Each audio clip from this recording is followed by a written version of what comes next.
여러분 안녕하십니까? 지진 청정 지역으로 여겨지던 제주도가 흔들렸습니다. 제주 외에도 전국 각지에서 신고와 목격담이 잇따랐습니다. 여진 발생 가능성 포함해 전문가 의견 들어보겠습니다. 네, 정치권은 유력 대선 후보 부인의 허위 경력 의혹 보도로 크게 흔들렸습니다. 나이트 포커스 오늘은 YTN 단독 보도를 바탕으로 대선 전국 분석하도록 하겠습니다. 네, 그럼 뉴스나이트 먼저 지진 관련 속보로 시작하겠습니다. 규모 4.9, 제주도 부근에서 이렇게 강한 지진이 발생한 건 이번이 처음인데요. 정희훈 기자가 취재했습니다. 제주도 전 지역이 흔들린 시각은 오후 5시 19분. 서귀포 서남서쪽 약 41km 부근 해역에서 규모 4.9의 지진이 발생한 겁니다. 진원 깊이가 17km로 무척 얕아 강한 흔들림이 제주도를 덮쳤습니다. 제주도 전 지역의 진도는 5로 모든 사람이 진동을 느끼고 그릇과 창문이 깨질 수 있는 수준입니다. 전남과 전북, 경남에서도 진도 2에서 3의 진동이 감지됐습니다. 제주도 인근에서 이 정도의 강한 지진이 일어난 건 이번이 처음입니다. 역대 한반도 지진 순위 11위에 오를 정도고 올해 발생한 지진 가운데도 가장 강한 것입니다. 지진이 해역에서 발생해 지진의 원인이 되는 단층대의 존재는 확인되지 않았습니다. 하지만 지진 전문가는 최근 제주도 부근 해역에서 규모 2에서 3의 약한 지진이 급증하고 있는 점에 주목했습니다. 최근 들어 지진 발생 빈도와 발생 가능한 최대 지진의 규모도 비례해서 상승하게 되거든요. 지진이 많이 발생하게 되면 큰 지진이 발생할 확률도 높아지게 되는데 그럼에도 불구하고 좀 더 큰 지진이에요. 경주와 포항 지진에 이어 지진 청정 지역으로 여겨지던 제주도 부근에서 강한 지진이 발생하면서 한반도 지진에 대한 우려가 커지고 있습니다. YTN 정혜윤입니다. 김부겸 국무총리는 제주도 서귀포시 서남서쪽 해역에서 지진이 발생한 것과 관련해 관계부처에 필요한 조치에 만전을 기하라고 지시했습니다. 김 총리는 오늘 행정안전부 장관과 소방청장에게 지진으로 인한 피해 상황을 신속히 파악하라며 후속 조치를 주문했습니다. 또 산업통상자원부 장관, 과학기술정보통신부 장관, 국토교통부 장관은 원전, 전기, 통신, 교통 등 국가 기반 서비스에 장애가 발생하지 않도록 철저히 점검하라고 지시했습니다. 네, 제주에서 규모 4.9의 강한 지진이 발생했지만 인근 원전 안전엔 이상이 없는 것으로 확인되기도 했습니다. 원자력안전위원회는 제주 해역에서 지진이 발생하자 인근 지역의 원자력 발전소를 긴급 현장 점검한 결과 안전에 문제가 없다고 밝혔는데요. 자, 원전 안전 문제 포함해서 잠시 뒤 전문가 연결해서 이번 지진 분석해 보도록 하겠습니다.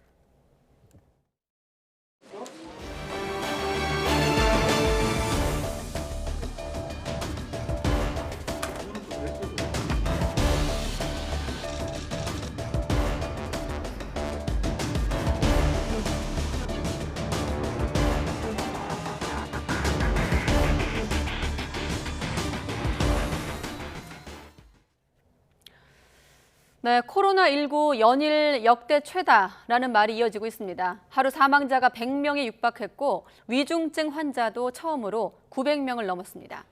정부는 현 상황에 맞는 조치가 준비돼 있다며 목요일까지 지켜보자고 밝혔습니다. 금요일쯤 강화된 방역 지침이 나올 거란 얘기입니다. 이동우 기자의 보도입니다. 코로나19 환자가 연속으로 요일별 최다치를 기록하는 가운데 관련 사망자가 하루 사이 역대 최다인 94명이나 발생했습니다. 위중증 환자 역시 처음으로 900명을 넘는 등 코로나19 방역 지표가 모두 좋지 않은 상황입니다. 당국은 코로나19 위중증 환자가 1000명 이상 나올 경우 일반 중환자 진료에도 직접적인 영향을 미칠 수 있다고 우려했습니다. 수도권과 전국의 중환자 병상 가동률도 86.2%와 81.7%로 사실상 한계 상황에 봉착했습니다. 전국에서 하루 넘게 병상 배정을 기다리는 코로나19 환자도 1,481명입니다.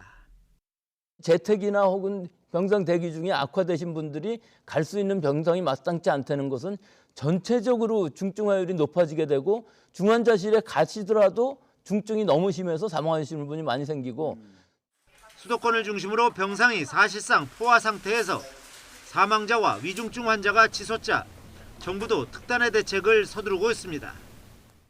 확진자 숫자라든가 중증자의 이 그런 상황들이 아직은 엄중한 상태이기 때문에 이런 상황들을 충분히 다시 고려해서 다른 경제적인 민생 현황과 함께 고려한 판단이 지금 조속히 진행될 수 있도록 하겠다는 말씀 드리겠습니다. 또 박수현 청와대 국민소통수석은 엄중한 시기에 정부의 대책은 우물쭈물하지 않는다며 상황에 맞는 조치는 다 준비되어 있지만 목요일까지 상황을 지켜보자고 밝혀 금요일쯤 강화된 방역 지침을 발표할 가능성을 내비쳤습니다. 정부가 예고한 특단의 대책으로는 사적 모임 규모 축소나 다중이용시설 이용시간 제한, 재택치료 확대 등이 거론되고 있습니다. YTN 이동호입니다. 네, 대구 지역의 신규 확진자를 확인해봤더니 절반을 훌쩍 넘는 64% 정도가 백신을 맞은 돌파 감염이었습니다. 비수도권 감염이 전체의 30% 수준으로 늘면서 병상 부족 상황도 갈수록 심각해지고 있습니다. 이윤재 기자의 보도입니다. 선별진료소의 줄이 길게 늘어섰습니다. 대구에선 열흘째 100명 넘는 확진자가 나오면서 시민 발길이 줄어들 줄 모릅니다. 바이러스는 병원과 목욕탕 등을 중심으로 확산했고 신규 확진자 130명 가운데 63.8%, 83명이 백신 접종을 마친 돌파 감염으로 확인됐습니다. 경북 안동에 있는 종합병원에서도 지난 11일을 시작으로 집단 감염이 발생해 30명 넘게 양성 판정을 받았습니다. 마찬가지로 확진자의 대부분이 2차까지 백신을 맞은 뒤에 감염됐습니다. 코로나 발생 이후 가장 위중한 시기임을 서둘러 3차 접종에 참여해 주시고 아직까지 접종을 하지 않은 분은 예방접종에 적극 동참해 주시기를. 부산, 충남 등에서도 확진자가 꾸준히 늘면서 비수도권 확진자 비율이 전체의 30%에 육박합니다. 그만큼 병상 운용도 비상이 걸렸습니다. 비수도권 감염병 전담병원 병상은 2주 전보다 400개 늘어난 6,421개입니다. 하지만 입원 환자 수는 더 빠르게 증가해 전담병원 가동률이 63.2%에서 74.4%로 10%포인트 넘게 늘었습니다. 중증 환자 전담 치료 병상은 더 심각한 상황. 방역 위기를 맞은 지자체들은 다시 거리 두기를 강조하고 나섰습니다. 현재 수도권을 비롯한 전국의 의료진과 방역 요원들의 여력이 한계에 이르고 있습니다. 연말에 계획된 모임과 회식이 있으시면 반드시 다음으로 미뤄주실 것을 강력히.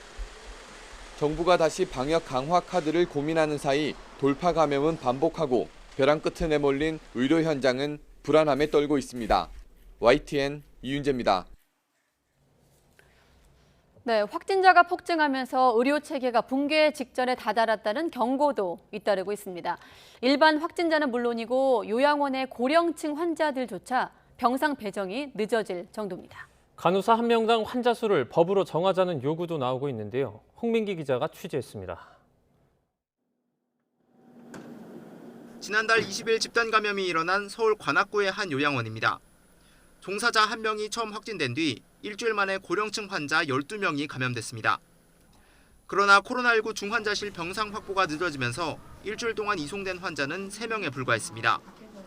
병원 안에선 추가 감염이 잇따르면서 누적 확진자가 3주 만에 40여 명까지 늘었습니다. 확진이 되면은 확진자를 얼른 뽑아내버리면은 그 보호가 되는데 병상이 없다고 뽑아내지를 못하니까 어디로 갈 수도 없고 그러니까. 인천에 거주하는 63살 A씨도 지난 7일 확진 판정을 받았지만 이틀 동안 집에서 대기해야 했습니다. 확진자가 폭증하면서 보건소가 A씨의 입원 여부를 결정하는 데 시간이 걸렸기 때문입니다. 확진자가 많다 보니 모니터링의 결과에 따라서 좀 이렇게 좀 분류를 하고 있는 것 같아요. 일선 의료진들은 의료 체계가 그야말로 아비규환 상태라고 입을 모읍니다. 일반 병동의 간호사들이 감염병 전담 병상으로 잇따라 파견되면서 일반 환자들까지 치료를 받지 못하고 있다는 겁니다. 그러니까 일반 병동 간호사들은 1인당 맞는 환자 수가 또 8명, 9명, 10명이 넘게 보고 있는 상황이거든요. 그러다 보니까 그 중증 환자를 제대로 또 치료를 할 수가 없어서. 의료연대본부 소속 서울대병원 간호사들은 청와대 앞에서 기자회견을 열고 간호사 1명당 환자 수를 법으로 정하는 간호인력 인권법을 제정하라고 대선 후보들에게 촉구했습니다. 보건복지부가 분석한 OECD 보건 통계를 보면 우리나라 간호사는 인구 1000명당 4.2명으로 OECD 평균 7.9명의 절반 수준에 불과합니다. 국민 10만 명의 절실한 목소리에 즉각 응답하라. 간호인력인권법 관련 후속 조치를 빠르게 진행하고 각 정당의 대선 후보들은 간호사 1인당 환자 수 법제화에 대한 입장을 지금 당장 발표하라. 정부는 사망자와 위중증 환자 현황이 엄중한 상황에 있다면서도 우선 이번 주 상황을 지켜보겠다고 밝혀 현장의 혼란은 당분간 이어질 것으로 보입니다.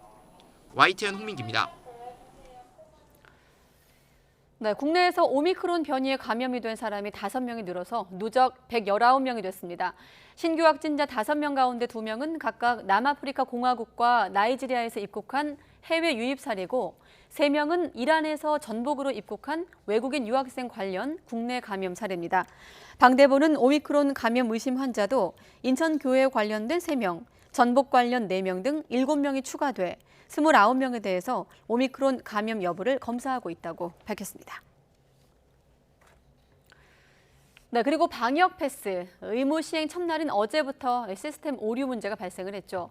정부가 급하게 서버를 늘리긴 했지만 오늘도 곳곳에서 접속 장애가 이어졌습니다. 청소년 백신 접종률을 높이겠다며 당장 내일부터 시행하기로 한 학교 방문 접종도 연기되는 등 차질을 빚고 있습니다. 개훈이 기자가 보도합니다. 방역 패스 본격 시행 첫날부터 접속 장애가 발생하자 김부겸 국무총리가 직접 사과했습니다. 접속 장애로 인해 국민 여러분들께 불편을 드린 점 진심으로 사과드립니다. 방역 패스 본격 시행에 앞서 질병관리청이 기존 사용량을 토대로 서버를 증설했지만 점심 저녁 시간에 한꺼번에 접속량이 폭증하면서 과부하가 발생한 것으로 파악되고 있습니다. 지금 긴급하게 서버 증설 작업을 좀 하고 이 시스템 최적화 작업을 해놓은 상태라는 점도 다시 한번 말씀드립니다. 하지만 방역 패스 의무화 둘째 날 점심 때도 식당과 카페 곳곳에서 QR 체크인에 문제가 발생했습니다. 방역 당국은 접속 문제로 생긴 방역 패스 위반 사례에 대해선 과태료를 부과하지 않겠다고 밝혔습니다. 학교 방문 백신 접종도 차질을 빚고 있습니다. 신청자가 적고 보건소와 각 학교 간 협의가 진행 중이라 당장 시행은 어렵게 됐습니다. 가장 우려하는 것이 불안감 해소가 가장 우리가 해결을 해야 될 부분이라고 생각해서 저희가 사전에 충분히 문진을 하고 사전 상담을 할 수 있는 청소년 미접종자 가운데 학교 방문 접종을 신청한 학생은 10%도 되지 않습니다. 교육당국이 소아청소년 백신 접종률이 낮은 이유를 잘못 이해하고 대책을 내놨다는 지적입니다. 근데 학교에 와서 하게 되면 서로 그걸 알 수가 있어서 좀 약간의 좀 위화감 조성이 좀 있을 수 있을 것 같습니다. 애들은 되게 예민하거든요. 방역당국은 학교 방문 접종이 접종률 제고에 도움이 될 것으로 판단하고 있습니다. 서울시 교육청은 다음 주쯤에는 학교 방문 접종이 가능할 것으로 전망했습니다. 하지만 무엇보다 백신에 대한 불안감을 없애려는 노력을 통해 자발적인 접종 참여를 유도하는 게 필요해 보입니다. YTN 개훈입니다. 네, 그럼 다시 지진 전문가를 통해서 오늘 발생한 제주 지진 분석해 보겠습니다. 연세대 홍태경 교수 연결합니다. 교수님 안녕하세요. 예, 안녕하세요. 네, 사실 최근에 재난 관련 문자는 코로나19 관련 문자였는데 오늘 진동이 포함된 문자 받고 많이들 놀라셨을 겁니다. 네. 오후 5시 한 19분에 발생한 지진이었습니다. 자, 교수님 한 5시간 정도 시간이 흘렀거든요. 네. 속보 나고 나서는 조금 경황이 없으셨을 테고 한 5시간 정도 시간이 흘렀는데 어떤 부분 지금 분석 내용이 좀 파악되고 있습니까? 예, 지금 그 해당 지진에 대한 지진파 분석들이 이루어지고 있는데요. 네. 그 지진 파형을 분석을 해보니까 해당 지진은 남북 방향으로 발달한 단층에서 지진이 발생한 것으로 보이고요. 예. 이 남북 방향으로 단층 면이 발달해 있고 그 다음에 우리가 주양 이동 단층이라고 하는데요. 이 단층면이 서로 간에 수평으로 비껴 지나가는 단층에서 발생을 한 것입니다. 깊이는 17km 깊이에서 발생을 했고 네. 한반도 서해나 내륙에 발생하는 지진에 비춰볼 때는 비교적 깊은 깊이에 해당이 됩니다. 그래서 굉장히 깊은 깊이에서 그동안 제주 일원에서 지진이 빈발하긴 했지만 그 가운데서도 꽤나 주목되게 큰 지진이 발생한 것으로 판단하고 있습니다. 네, 단층이 남북으로 되어 있다는 거는 좀 어떤 건가요? 예, 우리나라에서는 주로 발생하는 단층이 북북동 남남서 방향으로 약간 이렇게 그 북쪽으로 치우쳐져 있는 단층이긴 하지만 동쪽 방향을 약간 가리키는 단층 면을 보이고 있거든요. 네. 하지만 이 제주도 일원에서 발생하는 지진들을 보게 되면은 남북 방향으로 단층 면이 발달한 것처럼 보여서 한반도 내륙과는 좀 차이를 보이고 있습니다. 이것은 어떤 의미를 갖고 있냐면 제주도 일원에서 발생하는 이런 지진들은 제주도의 기온과 관련된 어떤 특이한 구조에서 발생한 단층임을 의미하고 있고요. 네. 과거에 이제 제주도가 이제 만들어질 때 화산 활동에 연관해서 만들어지게 되는데 당시 발생한 구조들이 이런 단층 활동과 연관이 되어 있는 것으로 추정할 수 있습니다. 네, 이제 쓰나미와 여진에 대한 우려가 상당히 높지 않습니까? 아직 쓰나미 소식은 없고 지금 여진은 계속해서 추가가 되고 있죠. 네, 이 깊이가 17km나 되다 보니까 이 쓰나미가 발생하기 위해서는 해저면이 크게 이렇게 튀어오르거나 내려앉는 일들이 있어야지 바닷물이 흔들리고 지진 해일이 발생하게 되거든요. 근데 지하 17km에서 발생을 했고 지표까지 이 지진동이 전달이 될 때는 이미 충분히 약한 상태고 지표면을 크게 걷어 올리거나 내리는 일들의 운동을 하기는 어렵습니다. 따라서 지진 해일이 이번 지진으로 발생하기는 어렵다고 보이고요. 다만 이번 지진이 규모 4.9로 굉장히 크기 때문에 여진은 규모 4.5나 그 이하의 지진들이 따라올 개연성이 아주 높습니다. 실제로 지금 현재 여진이 발생하고 있는데 다행스럽게도 아직 규모는 크지 않지만 이 짧은 시간 동안에 여진이 많이 발생할 수 있고 그 가운데는 큰 여진도 우리가 그 지진학적으로는 충분히 예상할 수 있는 지진들이기 때문에 오늘 밤 동안에는 여진의 발생 가능성에 대해서 좀 주의 깊게 계속 살펴봐야 되는 상황입니다. 오늘 밤을 좀 더 유의해야 된다 이런 말씀이시군요. 네, 그렇습니다. 앞서 언급하셨다시피 최근 제주 인근에서 약한 지진이 잦았다 이런 추세였거든요. 교수님도 최근에 이런 제주의 어떤 현상에 대해서 주목하고 계셨습니까? 예, 우리나라는 굉장히 특이하게도 이 한반도 내륙을 보게 되면 서해안을 따라서 그다음에 동해안을 따라서 그다음에 속리산 이론 이렇게 크게 보면은 이 세 군데에서 지진이 밀집해서 발생을 하고 있었는데요. 거기에 더해서 제주도 연안 지역 서쪽 해안과 동쪽 해안에 또 지진이 집중되는 것이 그동안 확인이 되어 왔습니다. 그래서 그동안에도 저는 2000년대 들어서 이렇게 크게 눈에 띄게 증가한 제주도 지진들을 보고 앞으로 이 제주도 연안에서도 또 다른 주목되는 지진이 발생할 가능성이 있다는 점을 이제 누차 얘기를 해왔었는데요. 그것은 작은 지진이라도 횟수가 많아지게 되면은 발생 가능한 최대 지진도 증가하기 때문입니다. 그래서 이번에 그렇게 많이 발생한 지진으로 그동안 봐왔듯이 이번에 규모 4.9 지진까지 연결이 되면서 그동안의 우려가 다시 한번 사실로 연결되는 것을 확인할 수 있습니다. 네, 이제 지난 8월에도 전북 군산에서 규모 4.0의 지진이 발생을 했고요. 이번에는 역대 11번째 규모의 지진이 발생을 했습니다. 국내 지진 추세 좀 어떻게 분석하고 계십니까? 왜냐하면 제가 추가 질문 드리면 또 인도네시아에서도 지진이 발생을 했고 말씀한 대로 8월에 있었고 12월엔 이렇게 강한 지진이 발생했으니까 앞으로 어떻게 되는 거지 이렇게 걱정하시는 분들 계시거든요. 예, 우리나라는 최근 들어서는 2011년도 동일본 대지진 이후에 지진 발생 빈도가 크게 증가하는 일이 벌어집니다. 동일본 대지진 이후에만 따져서 규모 5.0만 5번이나 발생을 했거든요. 우리나라는 1978년 이후로 규모 5.0이 10번인데 그 가운데 절반이 동일본 대지진 이후에 집중적으로 발생을 해오고 있었습니다. 이번 지진은 다행스럽게도 규모 5.0에 미치지 못하는 조금 작은 지진이었지만 이런 정도의 큰 지진들은 지속적으로 발생해오고 있다는 특징이 한 가지가 있는데요. 그런데 이런 지진들이 동일본 대지진 이후에 최근 들어서는 지진 발생 빈도가 많이 약화되기 때문에 동일본 대지진 효과가 많이 감소된 거로 추정을 하고 있습니다. 다만 작년도 해남 지진이라든가 해남 지진도 깊이 한 20km 지역에서 작년도 4월 달에 한 15일 동안 작은 지진들이 한 400여 회 발생을 했거든요.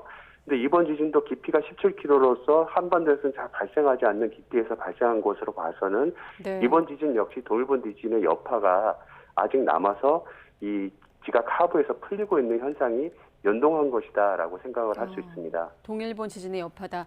자, 끝으로 지금 기상청에선 지각 안정화 시간이 필요하다라면서 일주일 정도 여진이 계속될 것이라고 했고 또 교수님께서도 그런 부분 언급하셨는데 일단 제주에서 4.9의 지진이 발생을 했습니다. 이후 상황 좀 어떻게 대비해야 할지 사실 뭐 시간이 거의 다 됐습니다만 원전 안전 문제도 있고요. 어떤 부분 좀 들여다봐야 될지 끝으로 좀 전해주시죠.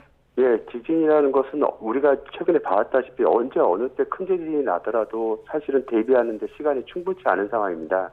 이 제주도 일원에서 발생하는 규모 4.9 지진은 사실 우리가 예상이 가능했던 지진이긴 한데요. 이 지진 이후로 여진이 당분간 며칠 동안은 충분히 이어질 가능성이 높고 그 가운데서는 규모 4.5에 해당하는 지진이 발생할 가능성도 있고 또는 이게 전진이 돼서 또 다른 본진이 뒤따라오는 수도 있습니다. 따라서 지진에 대한 준비를 충분히 해야 되고요. 우리나라는 이 지역뿐만 아니라 다른 지역에서도 지진이 발생할 여력이 여전히 남아있기 때문에 지진에 대한 경각심을 충분히 가지고 있어야 합니다. 네, 알겠습니다. 여기까지 듣겠습니다. 연세대 홍태경 교수와 함께 지진 관련 얘기 자세히 들어봤습니다. 교수님 고맙습니다. 네, 감사합니다. 네, 계속해서 YTN 단독 보도 내용으로 이어가겠습니다. 윤석열 국민의힘 대선 후보의 부인이죠. 김건희 씨가 허위 경력과 가짜 수상 기록으로 대학 교수 임용에 지원한 것으로 확인됐습니다. YTN이 확보한 14년 전 당시 지원서를 보면 설립되지 않은 협회에서 일을 했다고 했거나 또 받지도 않은 대상을 받은 것처럼 적혀 있었습니다. 신준명 기자의 단독 보도인데 먼저 지원서 내용 그리고 증명서 발급기관 관계자 목소리까지 들어보도록 하겠습니다. 윤석열 국민의힘 대선 후보의 부인 김건희 씨가 지난 2007년 수원여자대학교에 제출한 교수 초빙 지원서입니다. 당시에는 개명 전 이름인 김명신으로 되어 있습니다. 김 씨 경력 사항에 한국게임산업협회 기획팀 기획이사로 재직했다고 적혀 있습니다. 재직 기간도 지난 2002년 3월부터 3년 동안으로 짧지 않은 기간입니다. 하지만 한국게임산업협회는 지난 2004년 6월에야 설립된 단체입니다. 김 씨가 일하기 시작했다고 적힌 시기보다 무려 2년 뒤에 만들어진 겁니다. 한국게임산업협회 측은 일단 김 씨의 재직 증명서가 협회 설립 이전 날짜로 발급된 경위를 확인할 수 없다고 밝혔습니다. 다만 확실한 건 기획팀과 기획이사란 자리는 아예 존재하지 않는다고 설명했습니다. 왜 그때 지금 자리가 전혀 없어요. 그러면 지금 게임산업협회에 기획이사라는 자리는 있나요? 없습니다. 당시 재직 증명서를 발행한 것으로 되어 있는 부서장 얘기를 들어봤습니다. 한마디로 김건희 씨를 협회 안에서 본 적이 없다고 말했습니다. 저는 본 적이 없어요. 사회에서 직원인지 잘 모르겠으나 내부적으로는 저는 본 적이 없어요. 김 씨 지원서에 적힌 수상 경력도 가짜였습니다. 김 씨는 지난 2004년 8월 서울국제만화 애니메이션 페스티벌에서 대상을 수상했다고 기재했습니다. 그런데 주최 측 확인 결과 개명 전 이름인 김명신 이름으로 응모된 출품작 자체가 없었습니다. 올해 같은 경우도 감독이 이제 여러 명으로 출품을 하시는 경우에는 감독님은 다 줄줄이 다 들어가요. 10명이라도. 근데 이제 이거 관련해서는 이름을 아예 찾을 수가 없으니까요. 가짜까지는 아니지만 수상 경력을 부풀린 의혹도 있습니다. 2004년 대한민국 애니메이션 대상 특별상을 수상했다고 기재되었는데 해당 경연은 개인이 아닌 출품업체가 받는 방식이었습니다.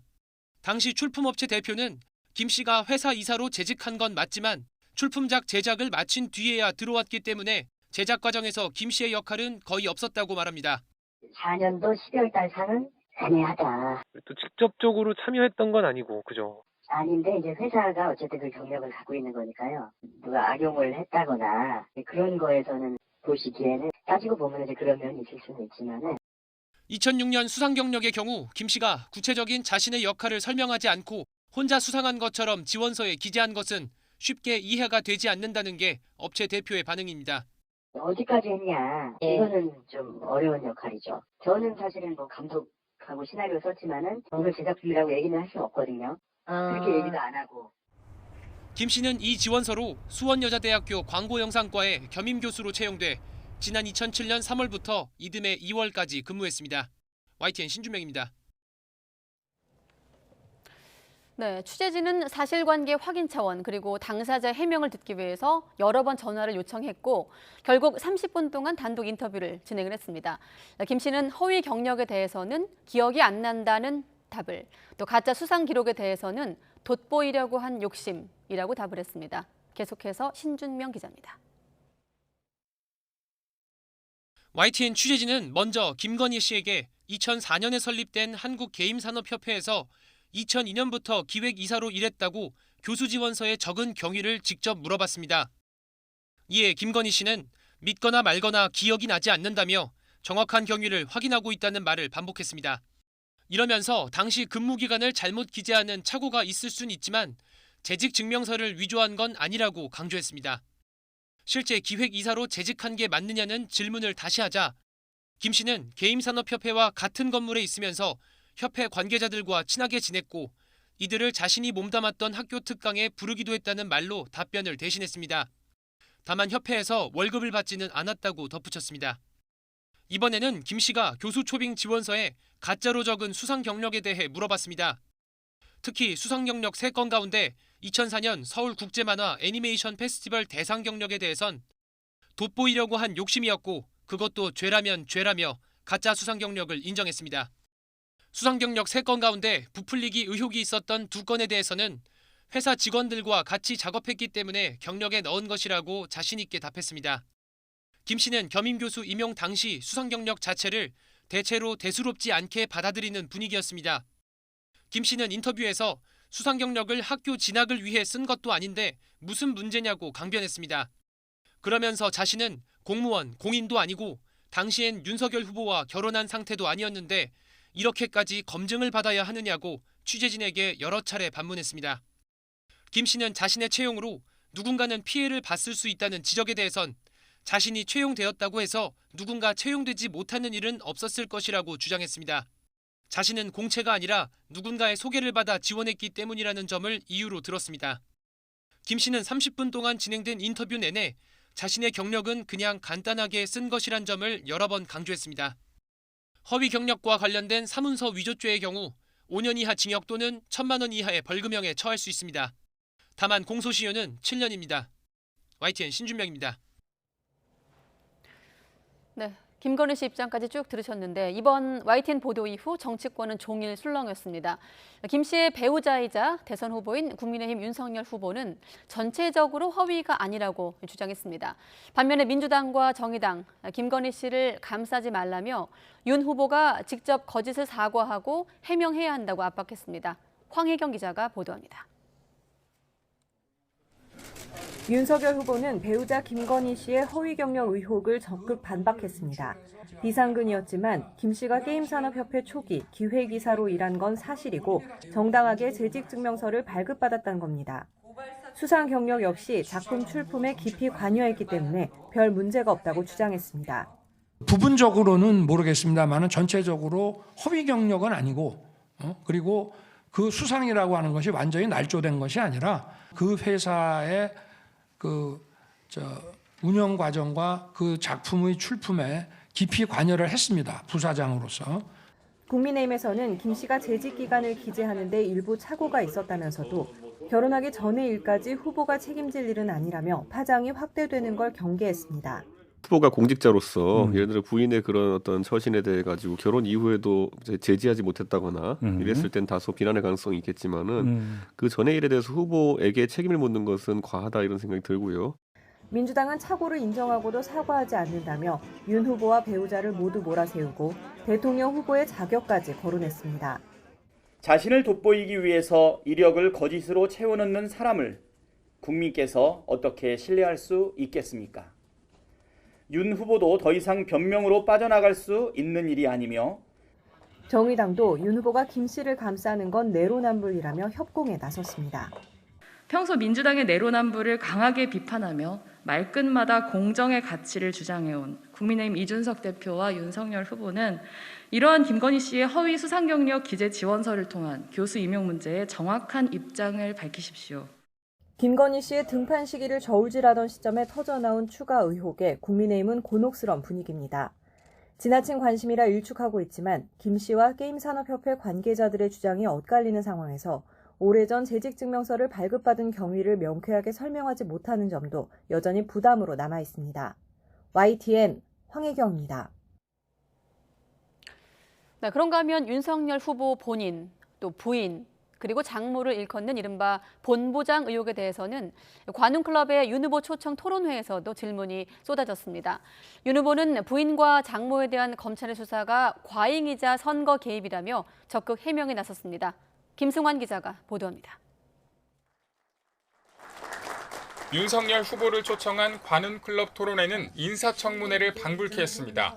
본인은 물론 부인과 장모까지 그동안 제기된 의혹을 총망라하는 질문들이 이어진 겁니다. 사실 이런 거를 얘기할 수 있는 기회도 없었는데 이런 기회를 주셔서 아주 대단히 감사하게 생각합니다. 그건 기회 드리는 차원은 아닙니다. 네.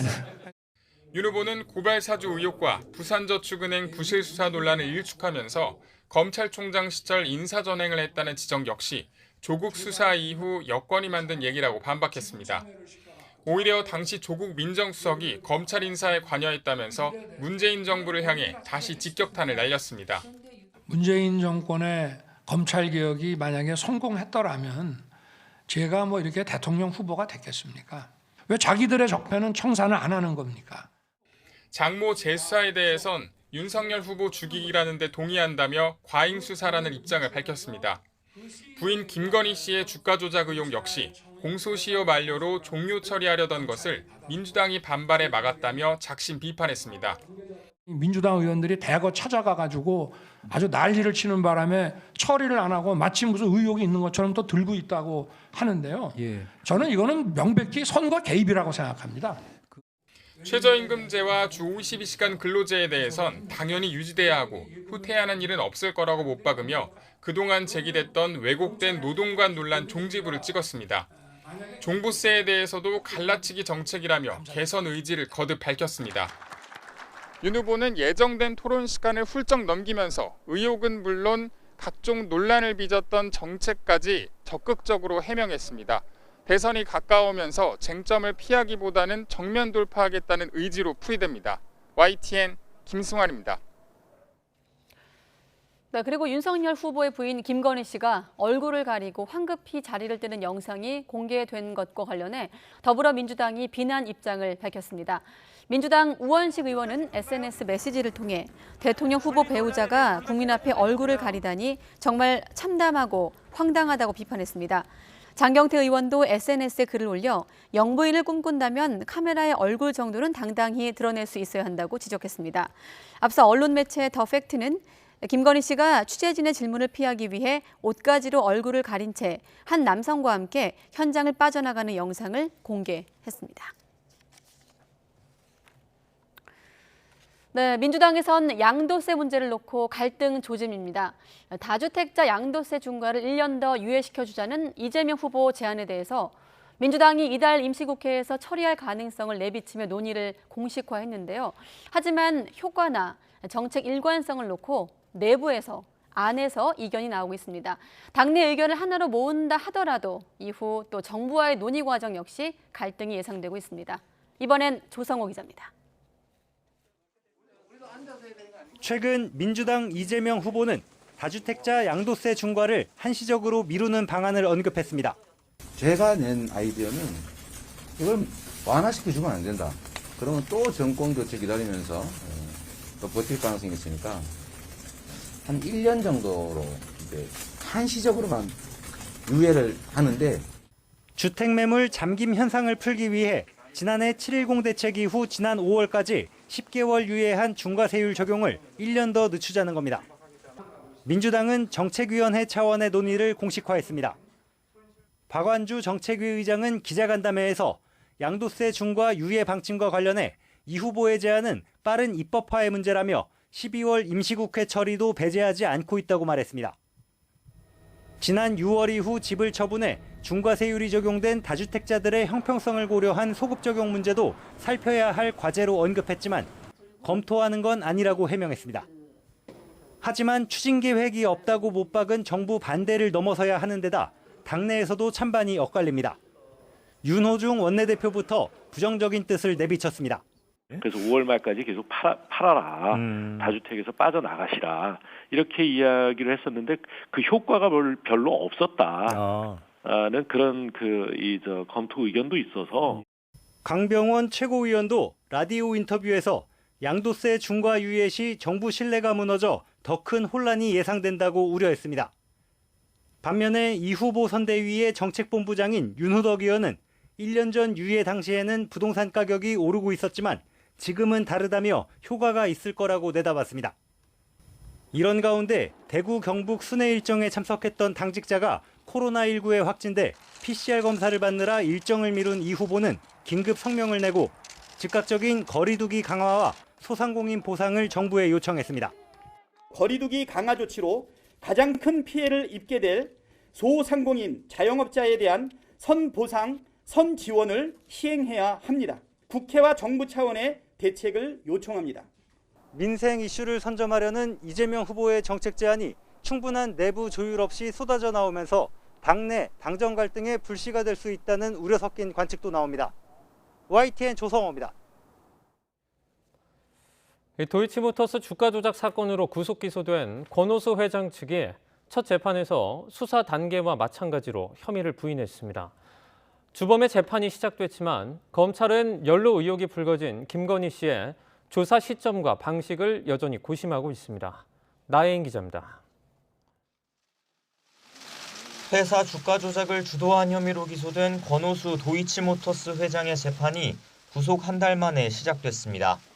입증 계획 등을 논의하는 공판 준비 기일이라 권 회장은 모습을 드러내지 않았지만 변호인이 대신 법정에서 공소 사실을 다투겠다는 입장을 밝혔습니다. 윤석열 국민의힘 대선 후보의 배우자 김건희 씨의 주식 계좌를 관리했던 선수 이모 씨를 비롯해 다른 공범들도 대체로 혐의를 부인했습니다. 공모 여부에 대해서는 어떤 입장이십니까? 김건희 씨가 전주로 참여한 부분에 대해서는 입장이 있으실까요? 전담해서 말씀드릴 수가 없어요. 권 회장은 2009년 12월부터 3년 동안 이 씨 등에게 시세 조종을 직접 의뢰하고 인위적인 방식으로 회사 주가를 끌어올린 혐의를 받고 있습니다. 이 과정에서 90여 명 명의로 계좌 150여 개가 동원됐다는 게 검찰의 결론인데 돈을 댔다는 의혹을 받는 김건희 씨 관련 수사는 여전히 답보 상태입니다. 검찰은 오랜 기간 수사로 공모관계를 포함한 범행의 윤곽이 드러난 만큼 관여 혐의로 고발된 김 씨도 불러 조사할 필요가 있다고 보고 있습니다. 애초 주범인 권 회장 수사 단계에서 김 씨를 조사한 뒤 관련자들을 기소할 때 함께 처분하는 방안도 고려했지만 불발된 것으로 전해졌습니다. 김 씨 측은 여전히 주식 전문가라는 이 씨를 믿고 투자했을 뿐 주가 조작이 있었는지 몰랐다며 검찰 조사를 받을 이유도 없고 연락도 없었다는 입장입니다. 검찰 역시 김 씨를 강제로 소환할 만큼 구체적인 범죄 혐의를 포착하진 못한 것으로 알려졌습니다. 혐의 자체를 부인하는 권 회장과 선수 이 씨에게서 의미 있는 진술을 얻어내지도 못했고 이들 공소장에도 김 씨 이름은 못 담은 것으로 전해졌습니다. 이 때문에 앞서 일부 무혐의로 결론난 전시기획사 불법 협찬 의혹 사건처럼 서면 조사 가능성도 언급되는데 검찰로선 특혜 논란이 부담입니다. 하지만 김 씨 역시 대통령 후보 배우자로서 마냥 외부 활동을 미룰 수는 없는 상황이어서 조만간 검찰과 조사 시점과 방식을 조율할 수도 있다는 관측이 나옵니다. YTN 나혜인입니다. 이성윤 서울고검장의 공소장 유출 사건에 이 고검장의 측근인 현직 고위 간부가 관여한 것 아니냐는 의혹이 앞서 제기됐죠. 진상조사를 벌이고 있는 대검찰청 감찰부가 이 고위 간부의 컴퓨터에서 공소장 내용이 복사된 흔적을 발견한 것으로 파악됐습니다. 원래 알려진 것과는 다른 내용인데 이 고위 간부는 글자를 확대해서 보기 위한 것이라고 해명한 것으로 전해졌습니다. 우철희 기자의 단독 보도입니다. 앞서 한 언론은 이성윤 서울고검장과 함께 근무했던 핵심 측근인 A 검사장의 컴퓨터에서 공소장 내용이 편집된 문서 파일이 발견됐다고 보도했습니다. 대검찰청 감찰부가 진상조사 과정에서 관련 사실을 확인했고 친정권 성향으로 분류되는 한동수 대검 감찰부장이 이 사실을 알고도 덮었다는 의혹을 제기했습니다. 이에 대검 감찰부는 전혀 사실무근이라는 공식 입장을 낸 데 이어 한 부장은 명백한 허위 보도라면서 해당 기자 등을 고소했습니다. 그런데 YTN 취재 결과 대검 감찰부는 A 검사장의 컴퓨터에서 문서 파일이 아니라 공소장 내용이 복사된 흔적을 발견한 것으로 드러났습니다. A 검사장이 검찰 내부망에 접속해 공소장을 열람한 뒤 그 내용을 컨트롤-C 키를 사용해 복사했던 임시 저장 기록이 컴퓨터에 남아있던 겁니다. 이후 대검 감찰부는 A 검사장을 조사하는 과정에서 컴퓨터 화면에서 공소장 내용이 잘 보이지 않아 글씨를 확대해서 보기 위한 목적이었을 뿐 유출과는 무관하다는 진술을 받아낸 것으로 전해졌습니다. 법무부도 관련 내용을 보고받은 뒤 어느 정도 신빙성이 있다고 판단해 감찰에 착수하지 않는 방향으로 잠정 결론을 내렸습니다. 공소장 유출 사건을 수사하고 있는 고위공직자범죄수사처도 A 검사장을 비롯해 검찰 내부망에서 공소장을 열람한 22명의 자료 제출을 대검 감찰부에 요구했지만 거부당한 것으로 파악됐습니다. 아직 진상조사가 진행되고 있다는 등의 이유 때문인데 일단 공수처는 진상조사가 완료되는 대로 결과를 확보할 방침입니다. A 검사장 등 관련자 소환 시점도 자료 확보 이후로 잡는 등 일단 시간을 두고 수사에 임할 것으로 전해졌습니다. 공소장 복사 흔적보다 더 직접적인 물증을 찾지 않는 이상 대검찰청이든 공수처든 이성윤 고검장의 공소장을 누가 왜 유출했는지 진상을 밝히긴 쉽지 않아 보입니다. YTN 우철입니다. 출제 오류 논란이 불거진 2022학년도 대학 수학 능력시험 생명과학 2 문항의 정답을 취소할지에 대한 법원의 판단이 내일 나옵니다. 서울행정법원은 내일 오후 2시 수능 생명과학 2 응시자 90여 명이 한국교육과정평가원을 상대로 제기한 정답 결정 처분 취소 소송 선고 기일을 엽니다. 재판부는 오는 17일 오후에 선고 기일을 열기로 했지만 학사 일정의 혼란을 최소화하기 위해 이틀 앞당겨 진행하게 됐다고 설명했습니다. 전남 완도에 있는 여서도 부근에서 중국 화물선과 우리나라 어선이 충돌했습니다. 이 사고의 충격으로 어선은 가라앉아 버렸는데요. 승선원 27명 가운데 25명은 구조됐지만 2명은 실종되고 말았습니다. 나연호 기자입니다. 커다란 화물선 주변을 해양경찰의 고속단정이 돌며 수색 작업을 벌입니다. 전남 완도 여서도 해역에서 중국의 7,500톤급 화물선과 우리나라 120톤 어선이 충돌한 건 새벽 3시 50분쯤. 안전사고 없도록 유의하면서 실종선원 구조와 선체 수색에 만전을 기하기 바랍니다. 이상. 사고 충격으로 어선은 얼마 지나지 않아 가라앉고 말았습니다. 다행히 중국 화물선에 23명이 곧바로 구조되고 물에 빠진 2명은 해경에 구조됐지만 승선원 2명은 아직 실종 상태입니다. 야간 시간대여서 시야 제약이 컸었고 침몰 선박에서 흘러나온 부유물로 인해서 단정 항해에도 어려움이 있었는데 다행히 구명조끼를 입고 있어서 신속하게 발견 후 구조할 수 있었습니다. 배가 가라앉기 직전 선장이 조타실에 있었다는 구조된 선원의 말에 따라 해군이 지원하는 심해 수색이 이루어집니다. 사고가 난 해역은 여러 나라 화물선의 여객선, 어선이 지나는 길목이라 종종 충돌 사고가 발생했습니다. 이번에도 화물선은 광양항을 출발해 중국 난징으로 향하던 중이었고 어선은 고등어 조업을 하며 주변 해역을 이동하고 있었던 것으로 파악됐습니다. 해경은 항적 기록과 충돌 흔적, 두 선박 관계자 진술을 토대로 중국 화물선 주요 책임자들을 입건해 조사할 계획입니다. YTN 나연호입니다.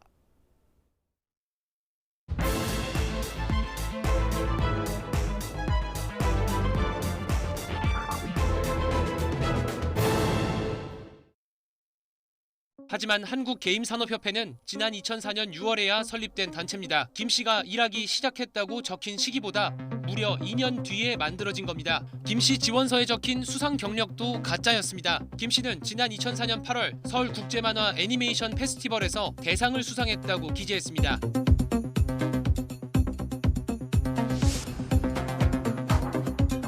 부분적으로는 모르겠습니다만 전체적으로 허위 경력은 아니고 그리고 그 수상이라고 하는 것이 완전히 날조된 것이 아니라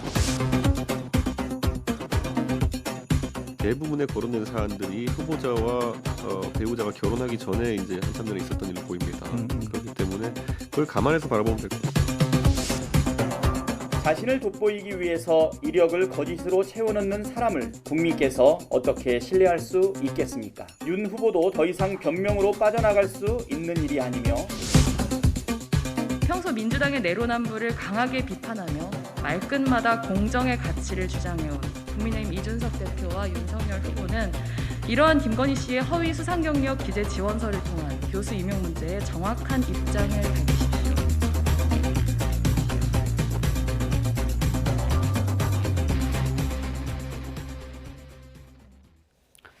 네, 국민의힘 윤석열 후보의 부인 김건희 씨가 대학 교수 임용 지원서에 이력과 수상 경력을 허위로 썼다는 YTN 단독 보도 계속해서 보도하고 있습니다. 정치권에서 파장이 이어지고 있습니다. 윤석열 후보도 해당 보도에 대해서는 물론이고 본인과 부인 장모 이른바 본부장 의혹들에 대해서 적극 반박에 나서기도 했습니다.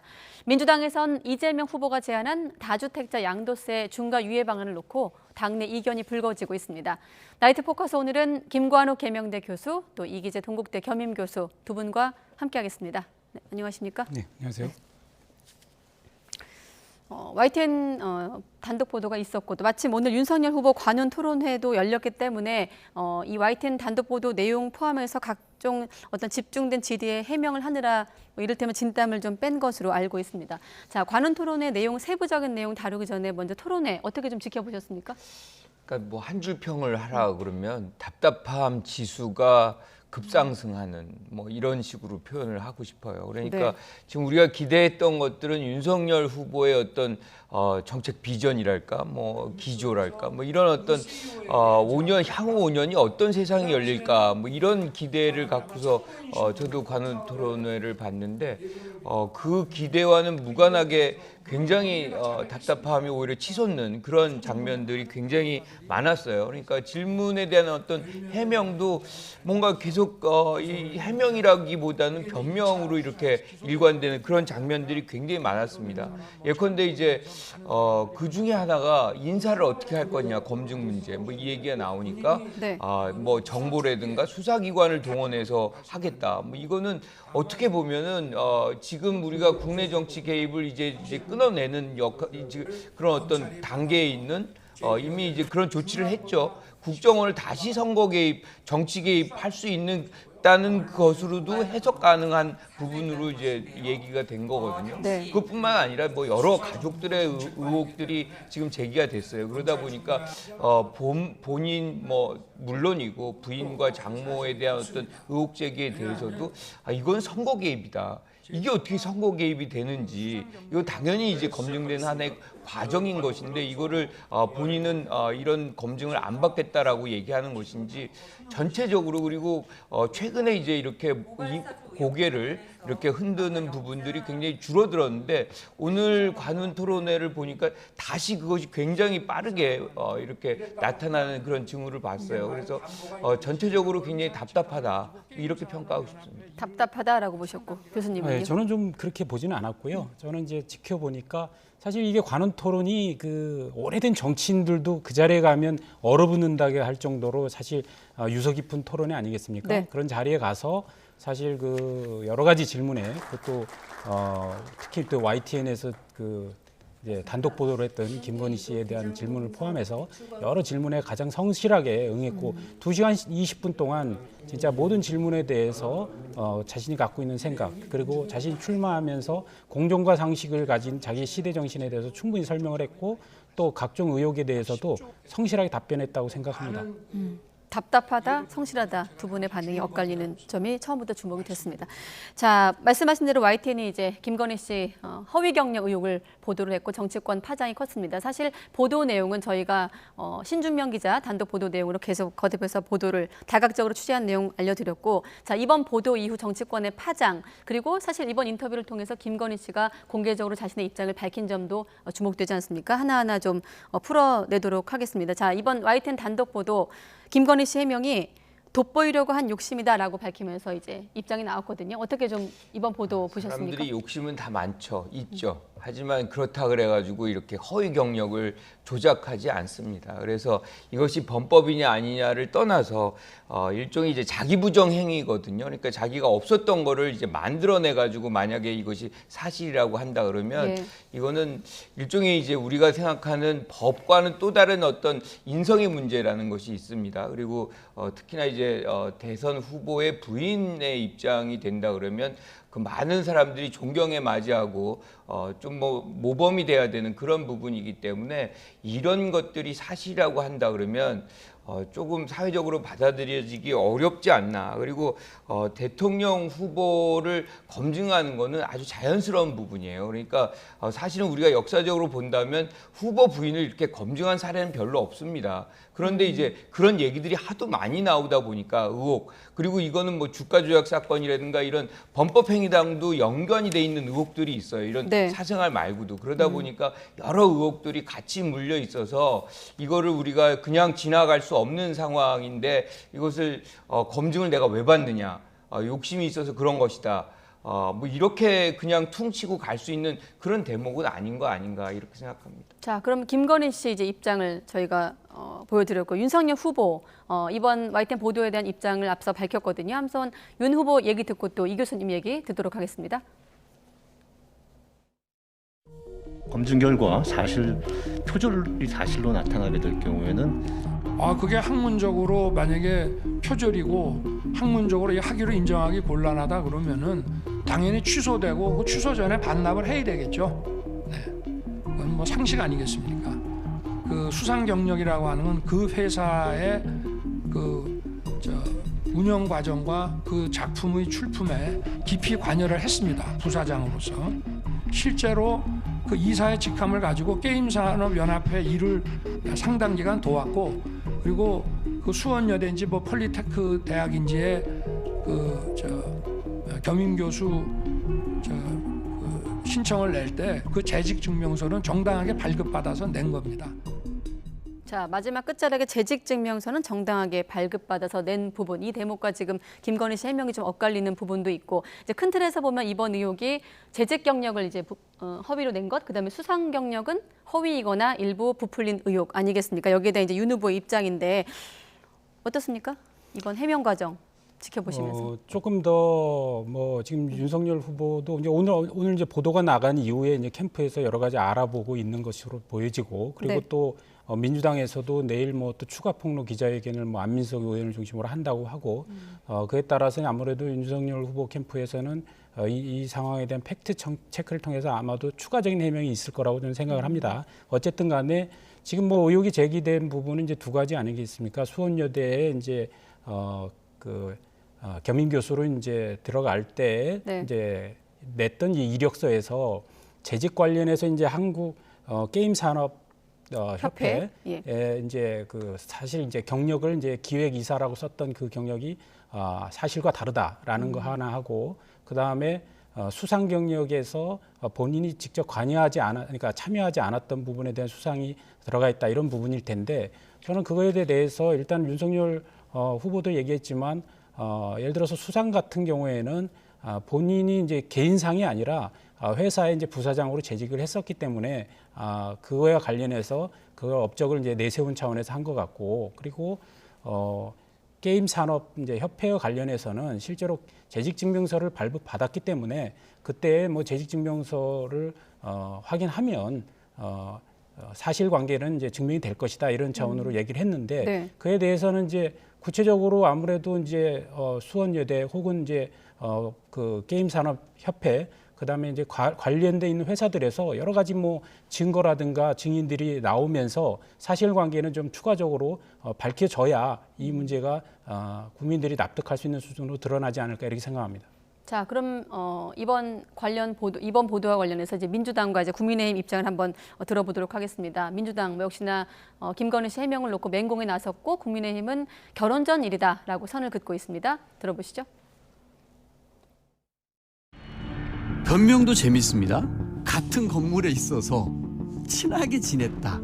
학교 진학하기 위해서 쓴 것도 아니고 뭐 그런 건데 뭐가 문제냐. 그러니까 아마 이제 뭐 조국 그 문제를 가지고 뭐 물타기를 하려고 했던 것 같아요. 근데 저는 정말로 이렇게 그 대통령 후보의 부인으로서 어떻게 이런 국민적인 의혹을 갖고 있는 사안들에 대해서 이렇게 가볍게 얘기할 수 있는지 또 정말로 깜짝 놀래고요. 후보가 공직자로서 예를 들어 부인의 그런 어떤 처신에 대해 가지고 결혼 이후에도 제지하지 못했다거나 이랬을 땐 다소 비난의 가능성이 있겠지만은 그 전의 일에 대해서 후보에게 책임을 묻는 것은 과하다, 이런 생각이 들고요. 이재명 후보 같은 경우에는 본인의 과오로 해가지고 전과가 4개 정도 있는 그런 후보입니다. 그렇다고 해서 저희가 그 부분에 대해서 사과하라고 매일 저희가 종용하진 않거든요. 음주운전 검사 사칭 뭐 이런 거 거의 다 논문 표절됐잖아요. 조금 정리해 볼 필요가 있습니다. 지금 이준석 대표 같은 경우는 결혼 전 일이기 때문에 후보의 책임을 묻는 건 과하다고 했고, 또 홍준표 의원은 한 여성이 대선판 흔들어 안타깝다면서 결혼 전 일이 모두 납득이 되면 이재명 후보의 전과 사범까지 모두 용서해야 한다. 이준석 대표랑 좀 시각차가 있거든요. 자, 국민의힘 입장 어떻게 좀 보십니까?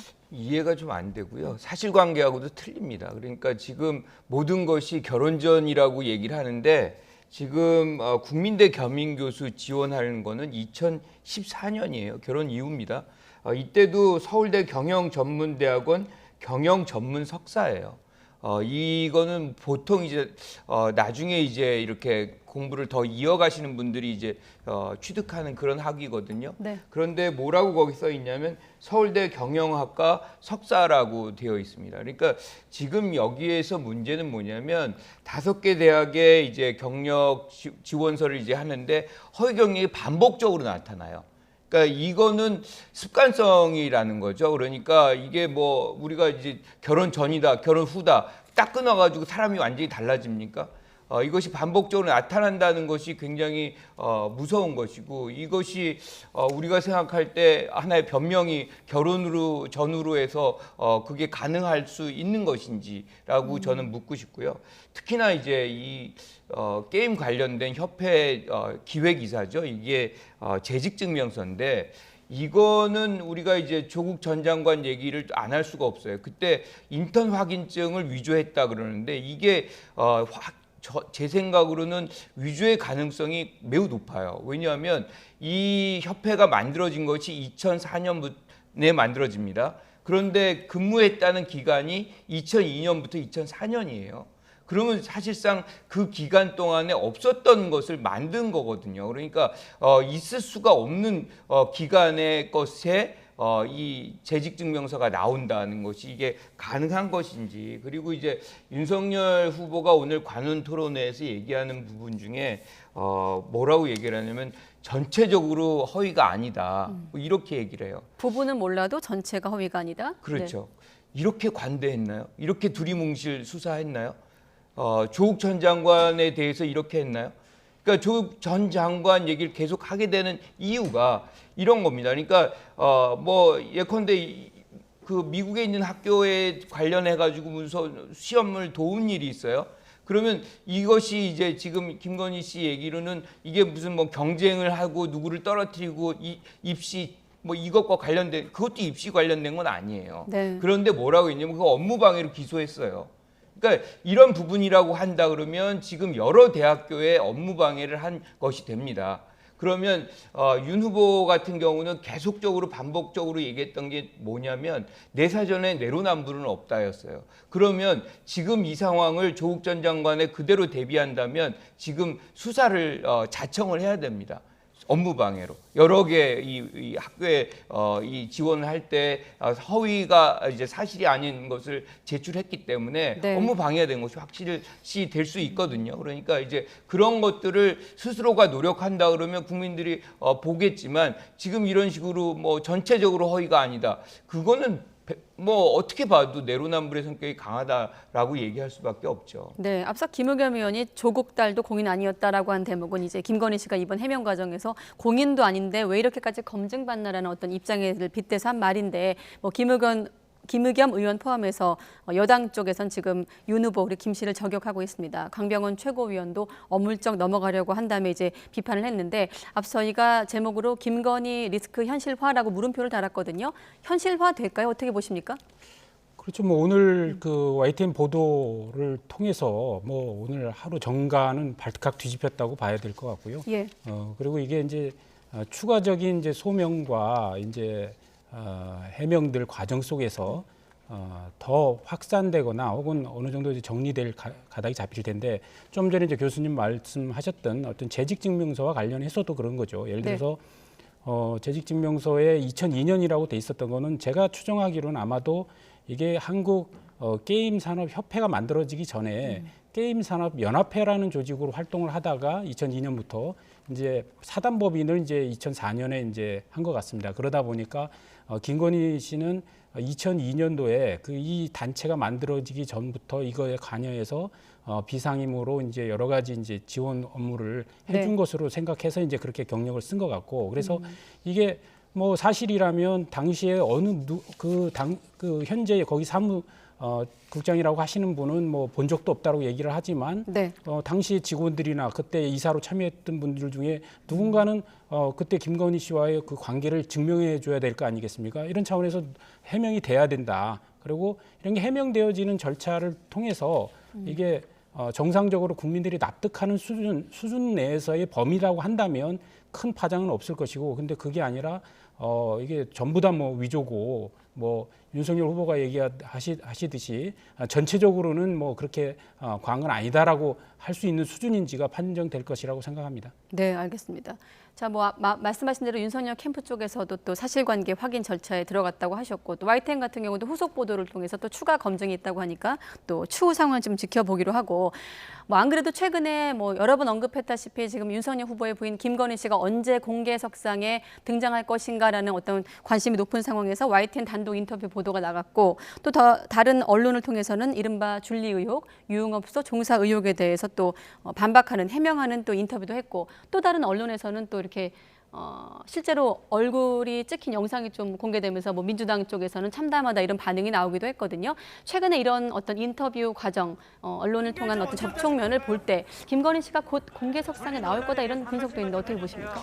저는 오히려 오늘 사건들 때문에 좀 더 늦춰질 공산이 있다고 생각을 해요. 지금 오늘 저 장면은 어떻게 보면 후보의 부인을 저렇게 이렇게 목을 잡고 이렇게 가져갈 수 있는 것처럼, 그리고 TV나 뭐 이렇게 카메라에 비추는 것이 뭐가 문제인지, 왜 저런 식으로 행위를 해야 되는 건지 이해를 못 하겠거든요. 그래서 저는 뭐 도리상으로 본다 그러면 하루 빨리 국민들에게 여러 지금 제기되고 있는 의혹들에 대해서 본인 스스로가 아니면 뭐 윤 후보가 이렇게 해명을 해야 되겠지만 현실적으로는 조만간에 다시 이렇게 나오기가 쉽지 않지 않나 이런 생각이 들고, 사실 선대위가 구성이 안 되고 뭐 배우자 뭐 위원회 뭐 이런 걸 구성을 해서 이제 등장을 한다고 얘기를 했었던 거예요. 그런데 최근에는 뭐 사업이 바쁘다, 뭐 여러 가지 이유를 대면서 지금 늦추고 있거든요. 그런데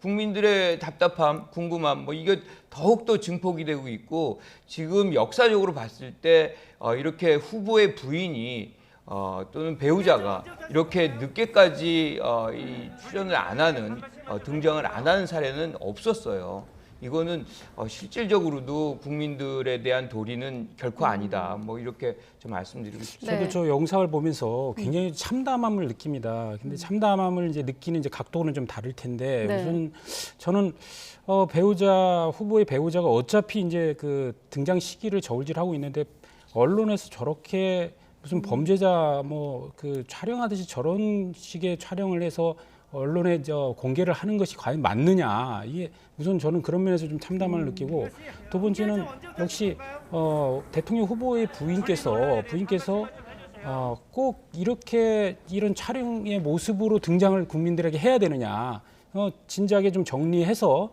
밝힐 건 밝히고 사과할 건 사과하고 또 해명할 건 해명하면서 나타나야 되지 않았느냐.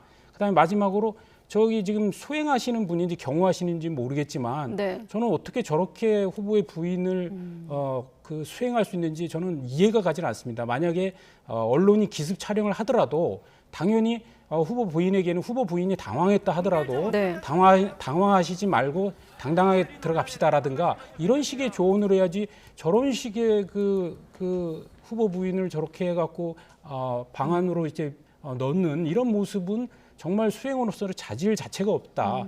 이런 면에서는 캠프 자체에서 점검해봐야 될 사항이다 이렇게 생각합니다. 우리가 며칠 됐죠 벌써. 김혜경 여사가, 그러니까 김혜경 씨가 다쳐서 병원에 가는 장면이 있습니다. 그때도 아마 같은 매체일 거예요. 이렇게 찍어가지고 오려고 그랬는데 지금 이런 어떤 현상은 어떻게 해도 언론이 지금 이제 주목도가 높아지고 그러니까 이제 하는 것인데, 사실 공개 행보를 하는 김혜경 씨한테도 그렇게 해요. 그런데 공개 행보를 전혀 하지 않으니까 더더욱 이제 그런 어떤 촬영을 한다거나 뭐 취재를 한다거나 뭐 이런 일들이 벌어질 수밖에 없는 거거든요. 그래서 이런 사안은 본인 자체가 사실은 만든 부분이 있다. 그러니까 오히려 공개 행보를 더 나가서 하고 본인의 어떤 문제라든가 뭐 본인 생각이라든가 뭐 그게 해명이 됐건 간에 본인의 어떤 이 비전이라든가 뭐 영부인으로서도 뭐 생각하시는 것들이 있을 거 아니에요. 예. 뭐 그런 부분들을 얘기를 했다 그러면 저렇게까지 취재를 하지 않지 않나 뭐 이렇게 생각하는 거죠. 짧게 이 교수님한테 여쭤보면 앞서 김 교수님께서는 이번 사안 최근에 어떤 연이은 보도 이후 공개석상 등장 시점이 좀 늦춰질 거라고 하셨거든요. 일각에서는 사실 이런 이슈나 어떤 의혹을 좀 이를테면 털고 등장을 좀 준비했었다 이런 해석도 있었는데 교수님은 어떻게 보십니까? 저는 오히려 이번 그 보도를 통해서 등장 시기가 빨라질 거라고 생각합니다. 왜냐하면 이런 식으로 해서는 캠페인을 할 수 없다. 이게 네. 아마 캠프의 내부적인 분위기가 형성될 거라고 보고 지금 뭐 각종의 이제 뭐 경력 증명 문제라든가 그다음에 뭐 도이치모터스 주가 조작 사건이라든가 등등 뭐 형사적인 사건들도 있고 이렇게 해명해야 될 사건들도 있지 않습니까? 이거 예. 해명은 사실은 다 보도로 알려졌지만 이거는 뭐 공소시효도 지난 겁니다. 그리고 그 수원여대의 어떤 그 이력서의 내용들이 저는 전부 다가 허위라고 생각은 안 들고 네. 일부 과하게 과장돼 있다. 혹은 일부는 또 허위일 수도 있습니다. 이건 팩트로 밝혀져야 되겠지만 저는 그 부분에 대해서 본인이 과거에 젊었을 때 이러이러했기 때문에 이런 부분에서 이해를 구한다는 식으로 국민에게 빨리 소명할 건 소명하고 사과할 건 사과해서 이 문제를 매듭을 짓고 가야지. 네. 이거를 계속 대선 전국으로 끌고 간다. 이거는 저는 대선 캠페인을 할 수 없는 상황이 될 것이다 이렇게 생각합니다. 자, 김건희 씨 관련 의혹 보도에 대한 내용 여기서 좀 줄이도록 하고, 자, 이런 상황에서 오늘 이제 관훈 클럽 토론회가 있었고 역시나 윤석열 후보를 향한 뭐 이를테면 이른바 본부장, 본인 부인 장모 의혹에 대한 질문이 쏟아졌습니다. 또 한 갈래로 지금 민주당 같은 경우는 TF를 통해서 장모 관련 또 차명 관련 의혹을 제기하기도 했거든요. 어떻습니까? 장모와 부인 수사에 대해서는 비상식적이다라면서 윤 후보가 오늘 토론회에서 비판을 하기도 했는데 앞으로 이런 이를테면 리스크 관리 지금 시점에서 좀 수정이 필요할까요? 저는 이걸 비상식적이라고 얘기를 한다면 그러면 어떤 게 상식적인 건지 예컨대 우리가 조국 전 장관 얘기를 자꾸 해서 죄송하지만 대선 후보도 아니었어요. 그냥 장관 후보였습니다. 네. 그때 온 가족 수사를 다 했어요. 그러면 그거는 상식적이고 이렇게 부인과 장모를 특히나 이제 대통령 후보입니다. 수사하는 거는 비상식적이라고 얘기를 한다면 그 형평성을 어떻게 우리가 판단을 해야 되는 건지 모르겠고요. 지금 이 사안은 지금 뭐 말씀을 하셨지만 네. 빨리 털지 않으면 가랑비에 옷이 젖듯이 많은 지지자들은 여기에서 사실 불안감을 가져요. 동요를 하기 시작합니다. 그러면서부터 이제 사실상 어떻게 보면 이제 투표장으로 안 나가는 그런 행보로 이어질 공산이 꽤 있거든요. 중도층은 더해요. 아예 그냥 이 다음부터는 이제 다른 후보를 물색하기 시작하는 그런 형태로 전환될 가능성이 있습니다. 그래서 저는 이 리스크를 제거하려고 하는 것의 가장 쉬운 방법은 있는 그대로 사실관계를 명확히 하고 아까도 얘기했지만 허위는 무엇이고 허위가 아닌 건 무엇이고 그렇게 두리뭉실하게 대체적으로 허위가 아니다라고 얘기하면 저는 증폭이 된다, 의혹이 이렇게 생각을 합니다. 자, 그리고 토론회 자리에서 최근에 또 논란이 됐었죠. 주 52시간제 또 최저임금제와 관련해서 당연히 유지돼야 한다, 후퇴할 일 없다 이렇게 사용자 편이 아니다 입장을 추가했는데 덧붙여서 교수님은 이 부분은 어떻게 좀 평가하고 계십니까? 이거는 지난번에 좀 말실수가 있었죠. 예를 들어서 최저 시급제와 52시간 노동을 뭐 폐지하겠다 이렇게 이제 발언을 철폐하겠다고 했었죠. 예, 네. 그래서 이게 뭐 최저 시급제를 어떻게 폐지할 수가 있겠습니까? 그런 면에서 좀 말실수였다고 생각하고 이거를 이제 이번에 해명을 했다고 저는 보여지고요. 그래서 우선은 이제 그런 겁니다. 그러니까 윤석열 후보의 노동관이 이제 사측에 기울어져 있는가 이런 질문에 대해서 저는 이제 사용자 편은 아니다. 그리고 표가 노동자에게 많듯이 정치인은 다 어쨌든 가난한 약자, 노동자의 편에 서 있는 거 아닌가 이런 얘기를 한 것이고 그리고 최저임금제나 주 52시간 시간제와 관련해서는 결국 최저임금 같은 경우는 지불 능력이 있는 대기업은 감당할 수 있지만 네. 소상공인 같은 경우는 감당하기 어렵지 않느냐. 이 문제에 대해서의 어떤 애로사항들을 중소기업 관계자들이 얘기하기 때문에 그걸 얘기하시는 것이고 네. 또 주 52시간 노동제 같은 경우도 중소기업의 요청들이 있으니 이걸 유연하게 조정할 수 있다면 해보겠다는 뜻이다. 그러나 이미 만들어진 걸 후퇴하기는 어렵겠다. 이런 식의 이제 본인의 입장을 밝혔습니다. 저는 이 부분이 굉장히 중요하다고 생각합니다. 그러니까 120시간 노동. 그리고 오늘 또 나온 얘기는 네. 180만 원, 200만 원이 아니라 150만 원도 주면 내가 일을 할 텐데 이것 때문에 못한다. 뭐 이런 얘기까지 지금 나오는 건데 왜 이런 노동 간의 예컨대 이제 뭐 최저임금이라든가 52시간제라든가 뭐 이런 것에 대한 다른 얘기들을 반복적으로 내세우느냐는 거죠. 그러니까 이 부분은 우리가 이제 인식에 문제가 있는 것 아닌가. 특히나 이제 오늘 얘기했던 대로 최저임금제를 뭐 철폐 아니라고 얘기를 하지만 사실상 150만 원이면 철폐된 거예요. 그 아래로 내려온 겁니다. 그러면 지금 이 많은 실질적으로 이런 최저임금을 받고 일하시는 분들은 대충 우리가 이제 청년 그리고 뭐 20대 이런 분들이에요. 아르바이트로 학비 벌고 생활비 대고 뭐 이런 분들이거든요. 이런 분들의 어떤 임금을 깎아서 누구에게 주려고 하는 것인지 모르겠지만 네. 이 부분에 관해서는 좀 진심 어린 사과가 좀 필요하지 않나 이렇게 생각합니다. 조금만 더 반론하면 네. 임금을 깎자는 게 아니라 예를 들어서 최저시급을 최저임금을 급격하게 올리니까 그러면 그 당시에 이 단기 아르바이트하는 일자리가 급격하게 줄었지 않습니까? 네. 그러면서 오히려 정책의 역습 그러니까 뭔가 가난하고 어려운 사람을 위해서 정책을 만들었는데 오히려 그런 사람들이 피해를 보는 일이 발생할 수 있다. 우리 전월세 대책도 비슷한 거잖아요. 이런 거를 이제 설명한 거라고 저는 생각합니다. 요즘에 구인 뭐 이런 난 잘 안 보시죠. 지금 10,000원, 15,000원 해도 잘 못 잡아요. 그러니까 지금 사실상 구인난의 상황이거든요. 그런데 지금 그런 것과는 굉장히 다르게 지금 150만 원을 얘기하고 있다는 거는 어떻게 보면 사실관계도 지금의 흐름도 잘 못 파악하고 계신다고 코로나 말씀드리고 때문에 싶어요. 오히려 일자리들이 더 없어져서 그런 거고요. 네. 코로나 상황의 특수성이라고 말씀드릴게요. 네, 캠프에서 좀 두 분의 어떤 논리를 바탕으로 치열하게 좀 토론이 이루어졌으면 좋겠습니다. 노동 문제 관련해가지고. 자, 아무래도 오늘 좀 윤석열 후보에 대한 보도량이 많고 또 마침 윤석열 후보 중심의 토론회가 있었기 때문에 상대적으로 좀 윤 후보 얘기가 길어졌는데 끝으로 이 부분만 짚고 넘어가도록 하겠습니다. 최근에 인선 문제를 놓고도 잡음이 많았는데 자, 권성동 사무총장이 성추행 의혹이 제기됐습니다. 사실은 이제 시간을 거슬러서 지난 주말에 대선 후보 강릉 방문 때 불거진 일이었거든요. 사실 어제부터 좀 얘기가 나왔었는데 사실관계를 좀 확인하고 나서 다루려고 좀 기다렸었는데 김용민 의원이 권성동 의원이 사실 무근이다. 법적 조치라고 하니까 112 신고 내용을 공개한 건 아니겠습니까? 그렇죠.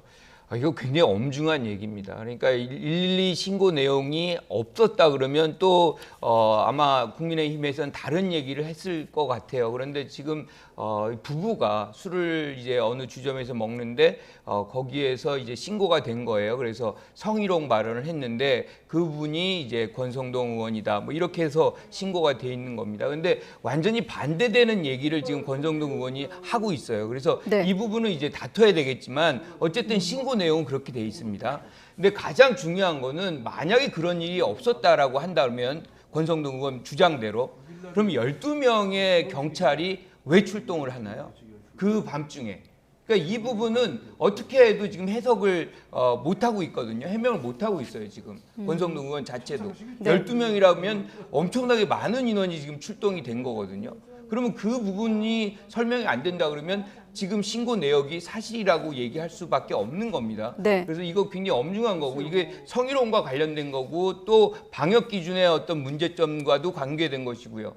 계속해서 지금 음주와 관련된 얘기들이 지금 윤 후보 캠프 속에서 연결이 되고 있는데 이 부분 국민들이 굉장히 주목할 겁니다. 네, 앞으로 좀 진실 규명 요구가 있을 것도 같고요. 어떻게 좀 보고 계십니까? 우선 이제 권성동 의원 이야기는 본인을 이제 지지한다고 사진을 찍자고 그래서 같이 사진을 찍었고 그 사진을 본인이 같이 아는 지인에게 전송까지 했다는 거 보니까 자료는 있는 것 같아요. 그러면 이제 결국 이제 두 부부와 권성동 의원이 같이 찍은 사진은 뭐 증거로 전 제시될 거라고 보고 네. 그 자리에서 이제 뭐 뭐 미인이시다라고 표현을 했던 것을 이제 성추행으로 받아들였다라고 하는 것인데 네. 저는 뭐 그 팬이 저는 그런 생각을 합니다. 물론 이제 정치권에서 있다 보니까 사진 찍자고 해서 다 팬이 아니다.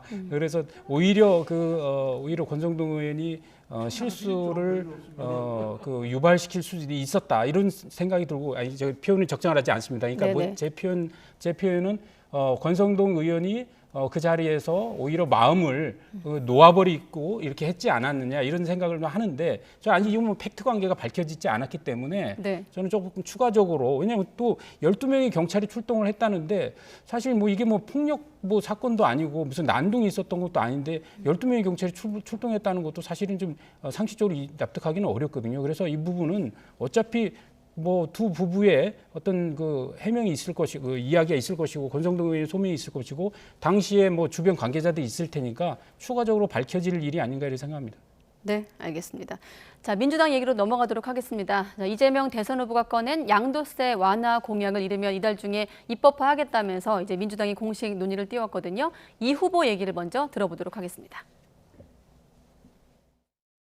그걸 완화시켜주면 안 된다. 그러면 또 정권 교체 기다리면서 버틸 가능성이 있으니까 한 1년 정도로 한시적으로만 유예를 하는데 어떻습니까? 지금 당 내에서도 좀 이견이 있고 또 이견을 좀 조율한다고 해도 또 정부랑 맞을까도 좀 우려가 되고 어떻게 보십니까?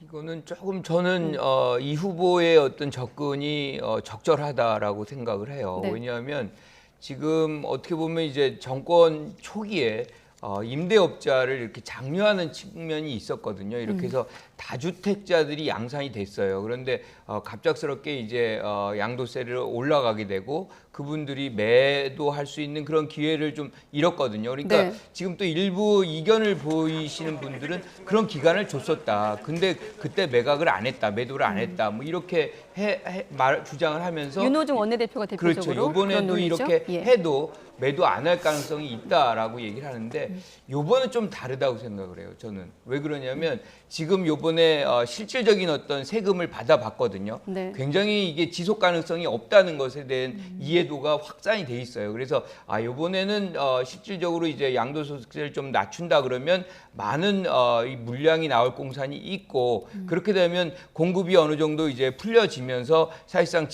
이제 주택값 하락에 좀 기여할 수 있는 그런 부분이 아닌가. 만약에 그런 어떤 효과가 안 나온다고 하더라도 네.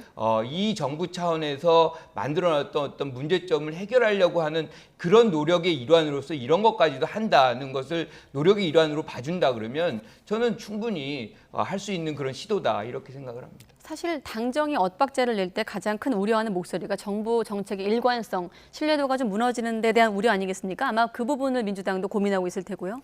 저는 뭐 이번에 다주택자 이제 양도세 중과를 유예하는 부분에 대해서는 저는 찬성을 합니다. 그리고 이재명 후보가 잘한 얘기라고 생각해요. 네. 특히 지금 부동산 상황이 일부 이제 가격 하락을 보여주고는 있지만 현재 이거는 거래량이 이제 끊기기 때문에 이제 나타나는 현상이고 실제로 정부에서 얘기하는 신도시 뭐 150만 세대 공급 같은 경우도 네. 앞으로 뭐 몇 년 걸려야 될 상황이거든요. 그렇기 때문에 지금 다주택자들이 어떤 출구 전략 차원에서 그 집을 내놓게 하는 어떤 정책을 하는 것은 타당하다고 생각합니다.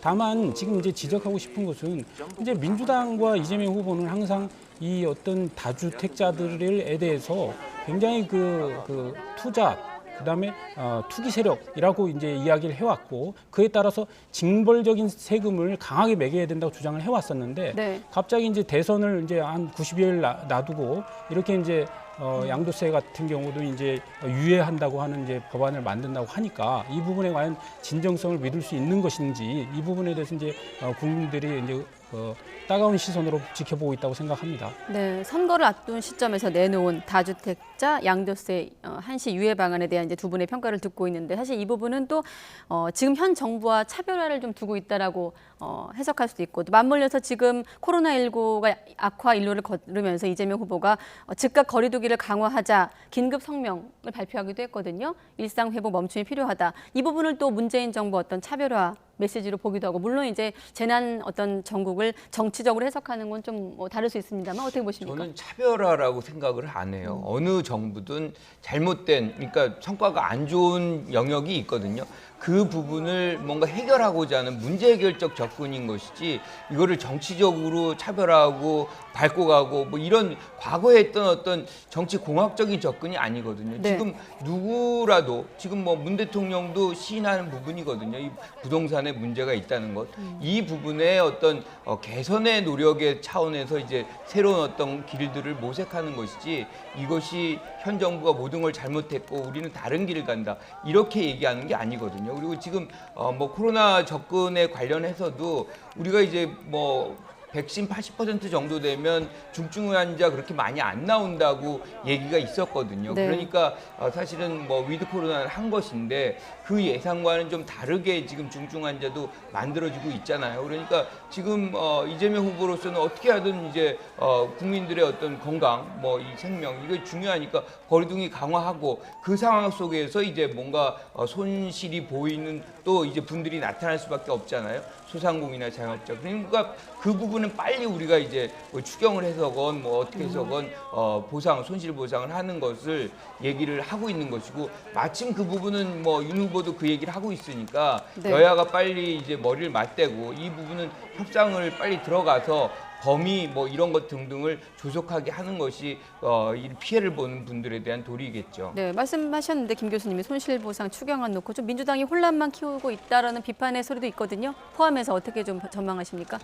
우선은 이제 손실보상 관련해서는 뭐 여야 할 것 없이 지금 자영업자들의 어떤 피해에 대해서 보상해야 된다는 점에 대해서는 뭐 이견이 없는 것 같습니다. 그래서 피해 규모와 이런 걸 산정하는 거는 결국은 뭐 그게 50조가 될지 100조가 될지 다음에 이제 대통령 후보는 네. 이 문제를 가장 선결적으로 해결해야 하고, 지금 뭐 지금 야당에서 얘기하는 이건 뭐 여당에서 예산을 편성하는 문제 아니냐, 그건 저는 많다고 생각합니다. 예산 편성은 어차피 정부에서 하는 것이고, 그 다음에 여야가 이제 머리를 맞대서 그에 대한 규모와 이게 적정한지를 검증해서 통과시키는 것이니까, 네. 그런 차원에서 머리를 맞대면 해결될 일이다, 이렇게 생각합니다. 네, 알겠습니다.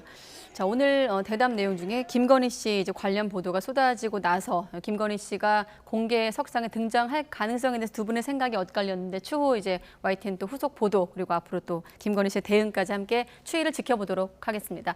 김관옥 계명대 교수, 또 이기재 동국대 겸임 교수 두 분과 함께했습니다. 고맙습니다.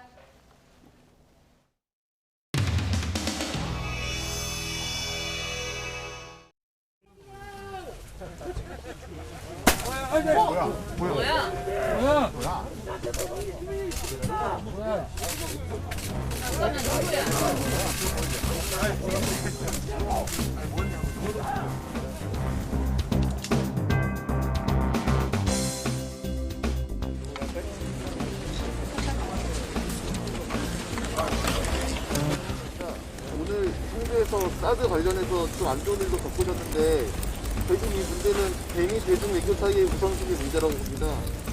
결국은 강력한 국력 위에 정치 지도자의 용기와 소신, 그리고 의지가 중요하다, 이런 생각이 듭니다. 제가 말씀하신 건 전두환 단어가 명확하게 다시 한번 말씀해 자, 제 입장은 명확하게 그렇습니다. 전두환 국민이 맡긴 권한으로, 국민이 맡긴 총칼로 국민을 살해한 용서할 수 없는 범죄자입니다. 양자택일, 흑백 논리에 지나치게 많이 빠져 있다는 말씀을 드리려고 했는 겁니다. 종합적 평가는 하되, 그렇다고 해서 상대 진영은 100% 다 나쁘고 우리 진영은 100% 다 옳다라고 하는 태도가 마땅하지 않다라는 말씀을 드린 거예요. 몇 년 동안 입고 다니, 10년을 입고 다니는데 처음 본다고 그러는데, 참. 윤석열 후보가 쿠데타와 5.18만 빼면 전두환이 정치는 잘했다고 한 발언을 맹 비판한 적이 있습니다. 그런데 전두환이 경제는 잘했다고 재평가한 본인의 말이 문제가 되자 입장을 바꿔서 진영 논리에 빠져서 사실을 부정하면 안 된다고 합니다. 시대의 내로남불에 기가 차서 말이 안 나올 지경입니다.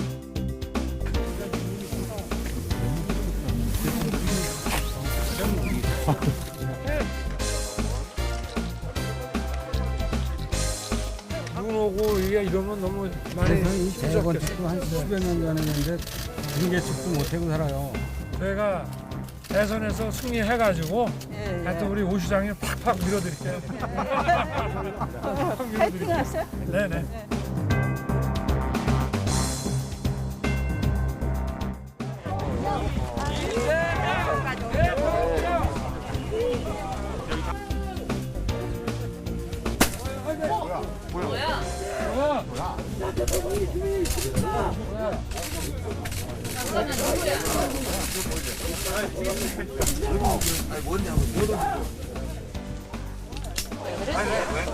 민준이 형 가야 될 것 같아.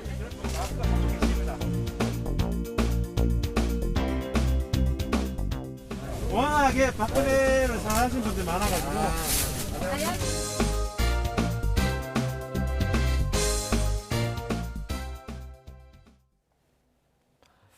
네, 제주 지진과 관련해서 추가로 들어온 내용 전해드립니다. 기상청은 오늘 발생한 규모 4.9 지진의 여진이 오랜 기간 이어질 수 있다며 각별한 주의를 당부했습니다.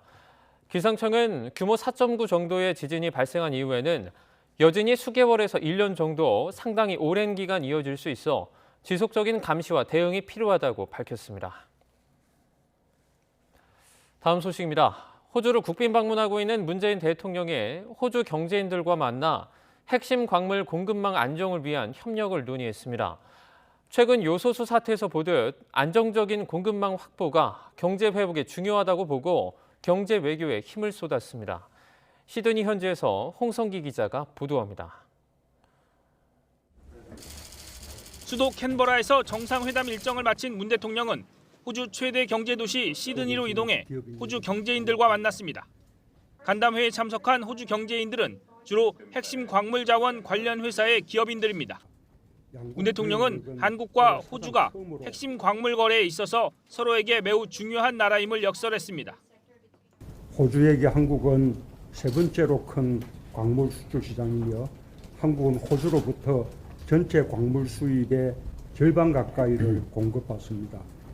호주는 세계 6번째로 넓은 영토만큼 풍부한 자원을 가진 나라로 니켈과 리튬, 코발트는 세계에서 2번째로 많은 매장량을 자랑하고 망간과 히토류 보유량도 상당합니다.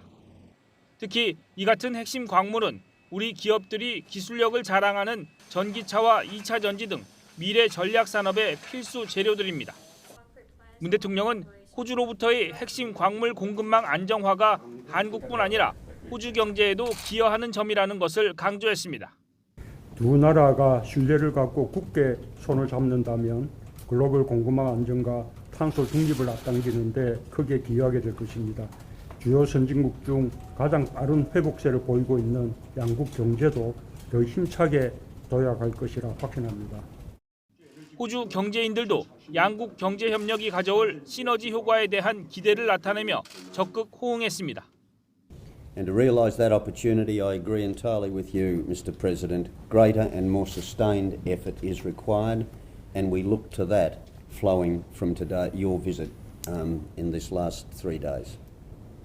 문 대통령은 양국 기업들 사이에 이루어지고 있는 다양한 협력을 뒷받침하기 위해 정부 사이의 협력도 더욱 강화하겠다고 약속했습니다.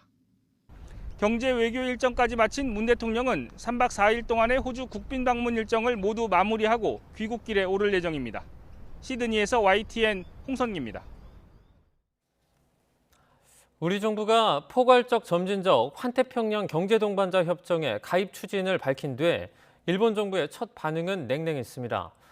한국이 높은 기준을 충족하는지 확실히 따져보겠다고 했는데 역사 문제 등과 연결해 가입을 어렵게 할 가능성도 엿보입니다. 도쿄에서 이경화 특파원이 보도합니다. 일본은 포괄적 점진적 환태평양 경제동반자 협정 CPTPP에 2018년 출범 당시부터 주도적으로 참여하고 있습니다. 지난 2월 영국 그리고 9월 타이완이 가입 신청을 할 당시 일본 정부는 환영한다고 밝혔습니다. またかねてから TPP11 への加入申請に向けたさまざまな取り組みをこれは公にされてきたところであります。こうした台湾が今般加入申請を提出したこと、我が国としてはまず歓迎したいということ。 반면 한국이 가입을 공식화한 뒤 나온 일본 정부의 첫 공식 입장은 결이 달랐습니다. 新規加入に関するエコノミーが TPP11 のこうした高いレベルを完全に満たす用意ができているかどうかについて、まずはしっかりと見極める必要があると考えています。 일본 정부는 전략적 관점과 국민의 이해의 근거에 대응할 것이라면서 가입을 위한 한국과의 협의에 대해서는 말을 아꼈습니다. 韓国との間でこれまで協議を実施したことはなく、また現時点で実施の予定もありません。 일본 정부 관계자는 일부 언론에 한국과는 여러 현안이 있다고 밝혀 심사 과정이 순탄치 않을 것임을 시사했습니다. 강제 동원과 위안부 문제 등을 포함해 후쿠시마 오염수 등 한일 핵심 현안을 가입 심사와 연동시킬 가능성도 배제할 수 없는 대목입니다. 이미 가입 절차를 밟고 있는 영국은 일본의 지지를 의식한 듯 후쿠시마 사고 후 시행해온 일본산 식품 규제를 풀 방침입니다. 다만 가입 신청을 한 타이완 역시 한국처럼 후쿠시마산 수입 규제를 유지하고 있어 어떻게 대응할지 주목됩니다. 정식 가입을 신청한 뒤에는 개별 협의를 통해 11개 회원국 모두의 동의를 얻어야 합니다. 한일 현안을 풀기 위한 대화 재개도 어려운 상황 속에 한국 정부 앞에는 가입을 위해 일본을 설득해야 하는 난제가 기다리고 있습니다. 도쿄에서 YTN 이경아입니다. 중국에서도 오미크론 감염자가 잇따라 확인되고 있습니다. 사실상 공항을 봉쇄하다시피 한 중국이지만 오미크론 변이는 이미 지역사회까지 들어갔습니다. 베이징에서 강성웅 특파원이 보도합니다. 중국에서 오미크론 변이 감염자가 처음 발생한 곳은 텐진입니다.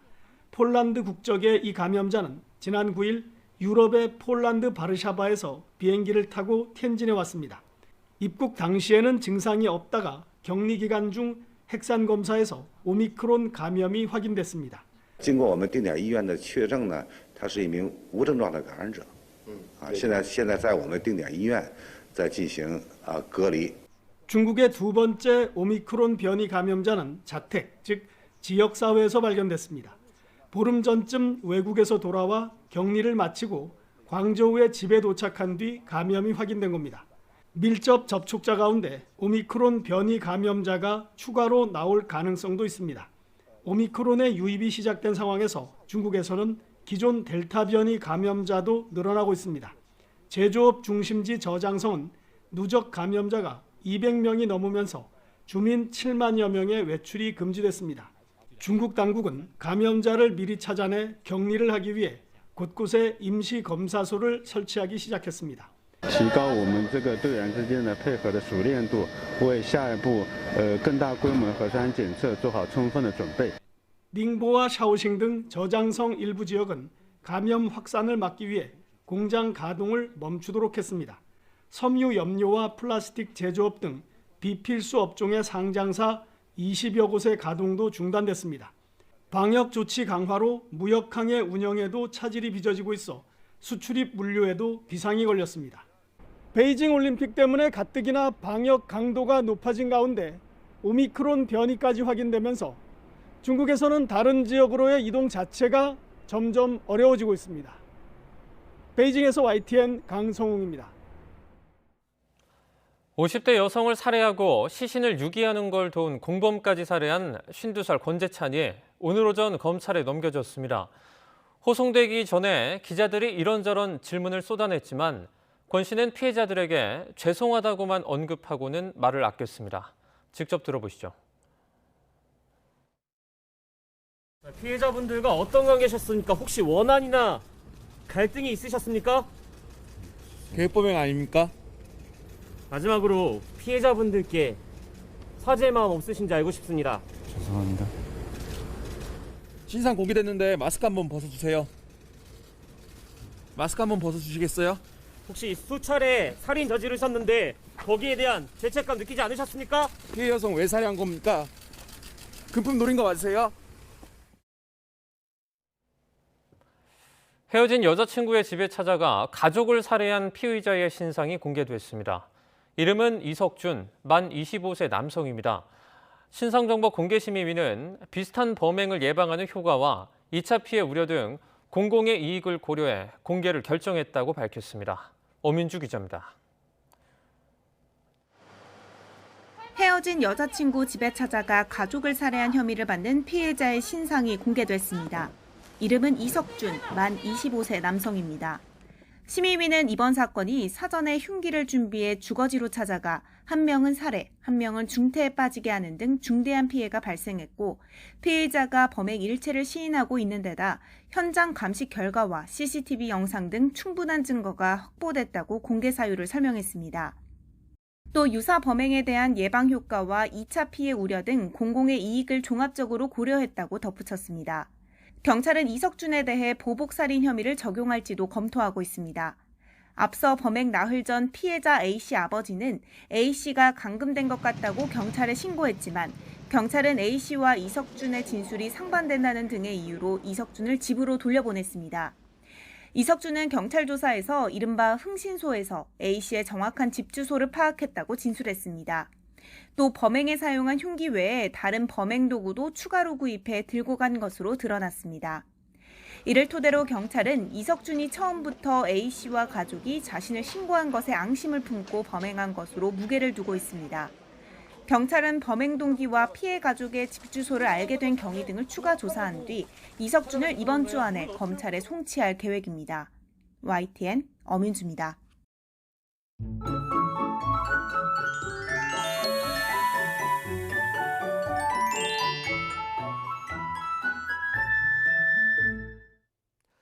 오늘은 겨울보다 봄에 가까운 날씨가 이어졌습니다.